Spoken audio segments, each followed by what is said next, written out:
What happens when the world's most powerful army walks straight into hell? 20,000 soldiers. Battle-hardened, unstoppable, the finest fighting force humanity had ever assembled. They marched into a forest one autumn morning and vanished, not scattered, not defeated in some epic clash on an open field. They simply ceased to exist, swallowed whole by trees that seemed to breathe, by shadows that moved like water, by a land that refused to be conquered. And when the news reached the most powerful man on earth, he tore his clothes and screamed at the walls of his palace, begging ghosts to return what the forest had taken. Let's go back to when Rome owned the world. If you lived 2,000 years ago and someone mentioned Rome, you didn't think of a city. You thought of inevitability. Rome was the sun rising. Rome was the tide coming in. It didn't matter if you lived in the scorching deserts of Egypt or the freezing rain-soaked valleys of Britain. Eventually, the legions would arrive. They would plant their standards, build their roads, and your children would speak Latin. From the golden sands of North Africa to the gray rivers slicing through northern Europe, one empire dominated everything. But empires, no matter how vast, always have edges.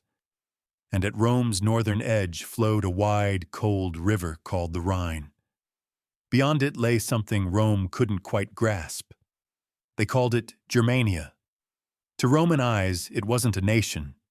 Nations had cities, laws, marble columns, aqueducts. Germania had none of that. Just endless forest. Pine trees so thick daylight barely touched the ground. Mist that clung to everything like wet wool. And people who moved through those woods like they were part of them. Silent, deadly, impossible to pin down. To the Romans, Germania was chaos waiting to be civilized. To the tribes living there, Rome was a machine that devoured cultures and spat out provinces. For years, this was the pattern. Roman armies would cross the Rhine every summer, burn a few villages, force a few chiefs to bend the knee, collect some tribute, then march home before winter. They called it peacekeeping. The tribes called it something else. Then, in the year 7 AD, Emperor Augustus decided enough was enough. No more seasonal raids. Germania would become a province, permanent, final. He chose a man named Publius Quinctilius Varus to make it happen. Varus was everything Rome valued: educated, experienced, a believer in law and order. He'd governed difficult territories before. Syria had been restless until Varus arrived with courts, taxes, and Roman structure. He believed civilization was a gift, and that even these forest-dwelling barbarians would eventually see the light. Varus brought lawyers. He brought tax assessors. He brought the entire machinery of Roman bureaucracy and set it up in the middle of a wilderness that had never seen a paved road. But here's the thing about empires. They're so confident in their own power, they stop seeing the knife until it's already buried in their back. Among the Germanic tribes was a young man named Arminius, in his own language, Hermann. He was a prince of the Cherusci, one of the larger tribes. But he hadn't spent his life in the forest. Years earlier, Rome had taken him. Not as a prisoner exactly, more like insurance. You want peace? Give us your son. So Arminius grew up in Rome. He learned Latin so fluently he could quote their poets. He studied their military tactics, their formations, their strategies. He fought in their legions, earned Roman citizenship, wore their armor, ate at their tables. Rome looked at Arminius and saw success. See, even barbarians can be civilized. What they didn't see was a man taking notes. When Arminius finally returned to his homeland, everything had changed. Roman patrols marched through sacred groves. Roman tax collectors showed up at tribal gatherings demanding payment in coin, something many tribes didn't even use. Old customs were being outlawed. Tribes that resisted were crushed. Tribes that obeyed were slowly hollowed out, turned into echoes of themselves. Rome called this progress. Arminius called it extinction. But he didn't rage. He didn't raise a war banner and charge stupidly into the nearest Roman fort. He'd learned from Rome, after all. He knew that beating them required more than courage. It required patience, strategy, and one critical advantage: making them believe you were still on their side. So Arminius became Varus's favorite. He dined with the governor, advised him on tribal matters, wore his Roman military decorations proudly. Varus saw in him the perfect bridge between two worlds, proof that Rome's mission was working. Behind closed doors, Arminius was moving through the tribes like a shadow, whispering a different story. Rome is strong in armor, but weak in spirit. Rome fights on open ground because that's where their formations work. But this is our land, our forest. And if we stand together, the trees themselves will fight for us. One chieftain at a time. Old enemies put aside their feuds. Warriors who'd spent generations raiding each other's villages sat around the same fires and made a pact. This wasn't about glory. It was about survival. The trap was being set, and Rome had no idea. Summer, 9 AD. Varus received reports of an uprising in the eastern territories. Some minor tribe refusing to pay taxes, burning a Roman outpost. Nothing unusual. He assembled 3 full legions, the 17th, the 18th, and the 19th. Nearly 20,000 professional soldiers, plus thousands more in support staff, traders, families following the army. This wasn't a strike force. This was a moving city made of shields and iron. Arminius rode alongside Varus, calm as ever. When the governor mentioned the eastern route would take weeks, Arminius had a suggestion. There's a shortcut. Through the Teutoburg Forest. I know the paths. We'll save time, avoid the swamps to the north. Trust me. Varus did. At first, the march felt routine. The road was wide enough. Roman engineers had cleared some of the forest in previous campaigns. Soldiers joked and sang. Wagons rolled smoothly. Armor gleamed under the pale northern sun. Then the forest began to close in.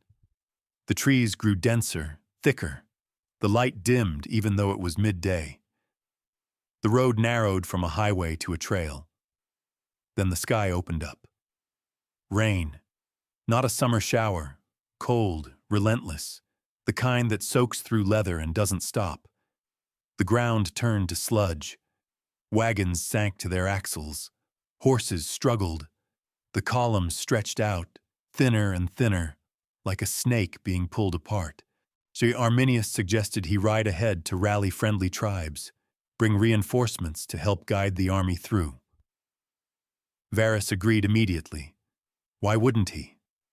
Arminius was loyal. Arminius was Roman. Arminius saluted, turned his horse, and rode into the mist.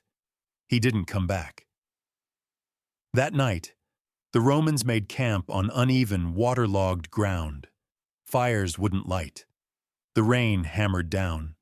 Men huddled under cloaks, uneasy. Some swore they heard sounds in the distance. Horns, low and animal, rolling through the dark. Officers dismissed it. Wolves, wind, nerves. But out there, beyond the firelight, beyond the rain, hundreds of warriors were gathering, faces painted, weapons ready, moving through the forest like it was part of their bodies. The forest was awake now. Morning came gray and cold. The column began moving again, seconds slow and miserable. Visibility was almost zero. Mist hung between the trees like curtains. Then it happened. A horn blast, deep, guttural, not Roman, javelins rained from above. Men screamed, shields went up, but there was no room to form the tight defensive walls Rome was famous for. The path was too narrow. Trees pressed in from both sides. Panic spread faster than orders. From the ridges, from behind fallen logs, from the fog itself, warriors poured out. They weren't charging blindly. This was coordinated, surgical. They struck where the column was weakest, then melted back into the forest before the Romans could respond. Varus shouted commands. "Form up! Hold the line! Keep moving!" But there was no line, just chaos. Wagons blocked the retreat. Horses reared and bolted. The legions, trained to fight in open fields with perfect formations, were trapped in a nightmare of mud and trees. Still, they fought. These were Roman soldiers. Discipline was beaten into them from day one. Small groups clustered together, shields locked, stabbing at enemies they could barely see. But every hour, more men fell.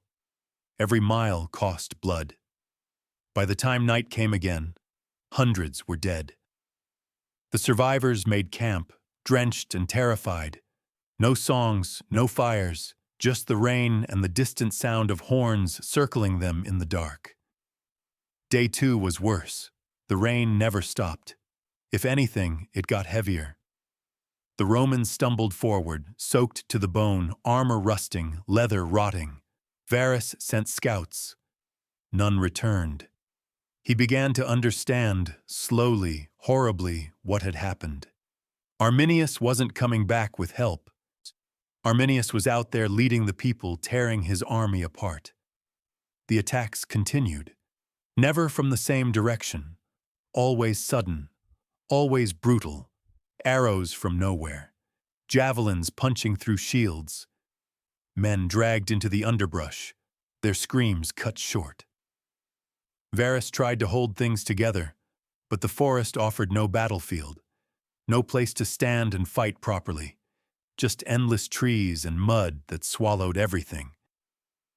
By afternoon, he ordered the wagons abandoned, everything not essential left behind. They would march light, fight their way west, back toward the Rhine. But the Rhine was impossibly far, and the forest had no intention of letting them go.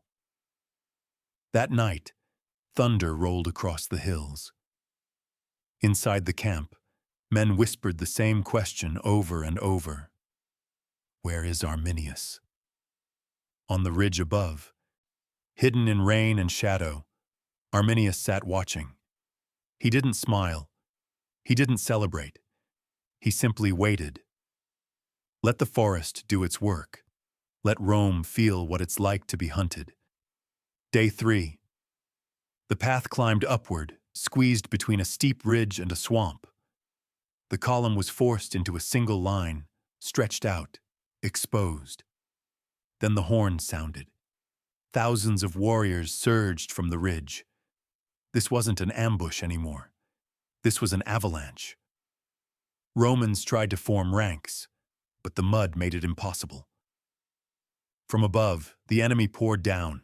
Spears, stones, axes, trees that had been cut and propped began falling, crushing soldiers, blocking retreat. Arminius, now wearing a wolfskin and carrying a Roman sword, stood on the ridge shouting in both languages. To his people, the forest is ours. To the Romans below, and in perfect Latin, where is your glory now? Then he raised his spear and pointed. The 17th tried to storm the ridge. They slipped, fell, drowned in their own armor. The 18th wheeled toward the flank and bogged down in the swamp, screaming as mud swallowed them. The 19th held the rear until arrows came from behind. They were surrounded, outmaneuvered, outfought. For hours, it wasn't a battle. It was butchery. Pockets of Romans formed circles, fought until the last man dropped. Standards fell. The sacred eagle of the 17th disappeared into the mud, men dying on top of it. Varus rode through the carnage, his voice hoarse, his commands meaningless. When he saw Arminius on the ridge, their eyes met across the smoke and rain. Varus understood. This wasn't rebellion, it was judgment. By nightfall, the sounds of battle faded, the rain slowed. Silence settled over the forest, thick and final. Varus gathered his last officers. They stood together, broken, bleeding, faces empty of hope. He spoke quietly. "Rome will not see us crawl." Then he fell on his sword. The 17th, 18th, and 19th legions ceased to exist. 20,000 men gone. 3 silver eagles lost forever in the mud. When the news reached Emperor Augustus in Rome, he couldn't believe it. Then he couldn't speak. Then he tore his robes and wandered his palace, screaming, "Varus, give me back my legions!" But the forest kept what it took. Rome never crossed the Rhine again. Not like that. Germania would remain free, unconquered, a scar on the empire's pride. And Arminius? He became a legend, a man who learned the empire's secrets and used them to break it. The forest still stands, and some say if you walk deep enough into those woods, on days when the mist rolls thick and the rain begins to fall, you can still hear them. The horns, the screams, the ghosts of 3 lost legions, marching forever through trees that never let them leave. So here's the question we're left with. What breaks an empire? Not another empire. Not armies or sieges, but the land itself. The will of people who refuse to disappear. And one man who knew Rome's strength and its weakness. If this story hit you the way it hit me, do me a favor. Smash that like button. Share this with someone who loves history that actually mattered. Subscribe because, trust me, there are more stories like this. Ones they didn't teach you in school. Ones that show what happens when power meets something it can't control. Thanks for watching. Now go walk through your day knowing you just survived the Teutoburg Forest. Most Romans didn't.